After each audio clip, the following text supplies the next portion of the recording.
Okay, let's get right to this. You've been watching my videos on compensatory hours.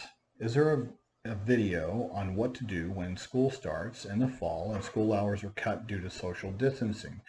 You moved to Arkansas. Some schools are talking about doing an A-B schedule where half the kids come on one day and the other half on another. I want to be prepared to meet with the special education department and IEP team to see if our son can attend every day since he is self-contained anyway, or if the school is willing to pay for transportation or fuel reimbursement to a therapy center so he can complete his work with assistance. Um, okay. Will I have to wait for regression, ask for compensatory services, or can I be proactive and avoid this? Now, what I want to make sure that everybody knows in the beginning is that there's a huge difference between compensatory services, which is something that is a retrospective viewpoint, okay? We're looking at the IEP that was created in August, and we're doing an analysis on the back end. Sometimes it only takes 9 weeks to do a respective viewpoint and go, hey, this IEP isn't providing faith. Sometimes it takes a semester, but at some point, and sometimes, that's why they call it IEP season. We tend to get hit with more complaints toward the end of a school year simply because, sorry, I have air blowing on me, so it's making my face itch.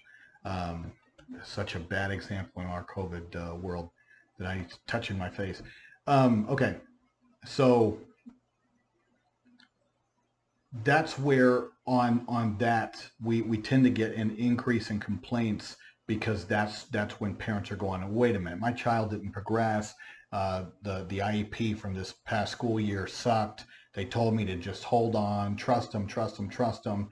And then that's where my office would look at it, and we would look at that in backdated. And then because of the statute of limitations, we can frequently go back 2 years, depending on the state. I mean, North Carolina and Texas is 1 year, so you guys have got to be a little bit more Johnny on the spot. But with regards to most, it's 2 years, and when it comes to that, then at that point, you got.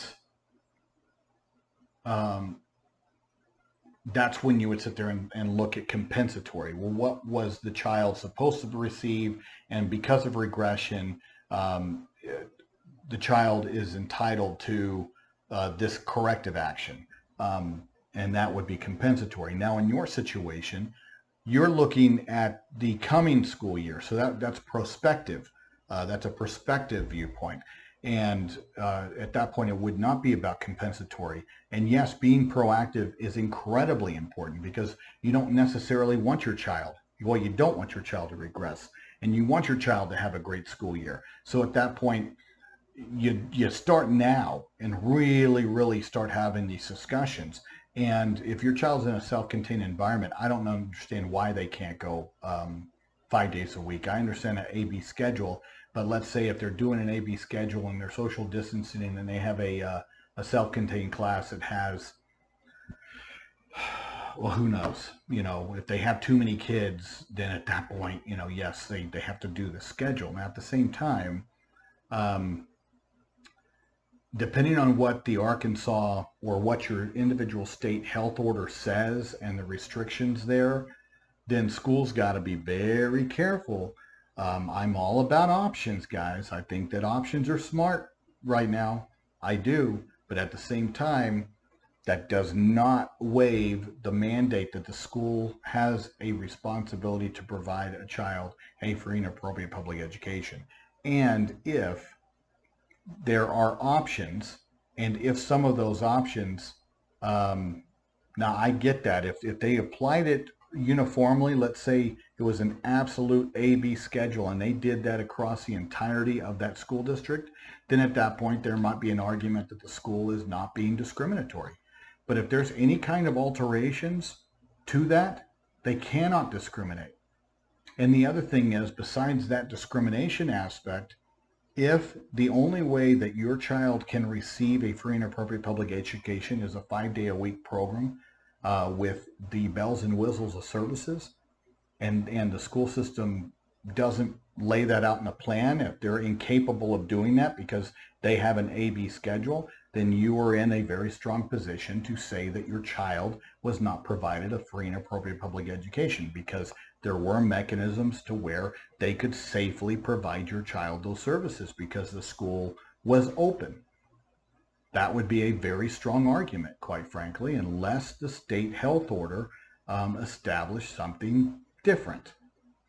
And I think some of these states are, we got a full another month, guys. Who knows what's going to happen?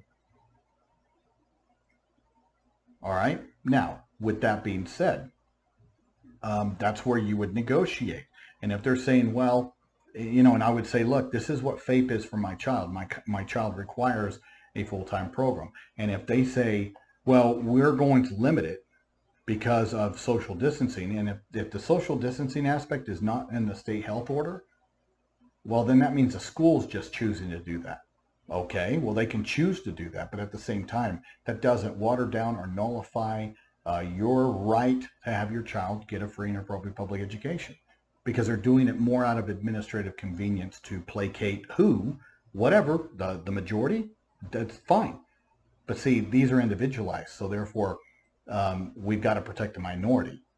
And in this situation, your child of one is a minority because it's their individualized program. This is what FAPE looks like for them.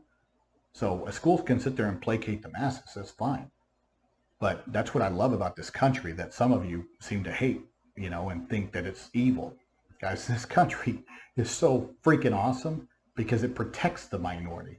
Our entire apparatus of laws is to protect the minority. That starts at the individual. It starts at the individual. Guys, I'm a civil rights attorney. I love this country because as imperfect as it is, and no country's perfect. No law is perfect. But we have an entire apparatus of protections to ensure that the majority, and I don't care what that majority is. I don't care who composes the majority. Because we have minority groups that when you get the minority groups together, it becomes a majority. And then somehow there's going to be people within that minority group that are being trampled on by the majority. You can sit there and play that game all day long. That's why I am such a libertarian in my thinking, because it starts at respecting the individual. And by protecting the individual and the individual's rights, it ripples out and everyone else is protected. So in your child's particular situation, I could get this done through some kind of administrative convenience. Okay, that doesn't negate their responsibility to the individual. Your child has individual rights under this law, and they have the capability to provide a FAPE. And at that point, that's when you come in with your argument and you say, look, if you want to do it this way, fine. But understand that we have this gap that we've got to fill. And therefore, we have this therapy center that can provide the other 2 days a week. And you guys need to pay for it. I don't mind transporting my child, but we're going to have to do a mileage contract.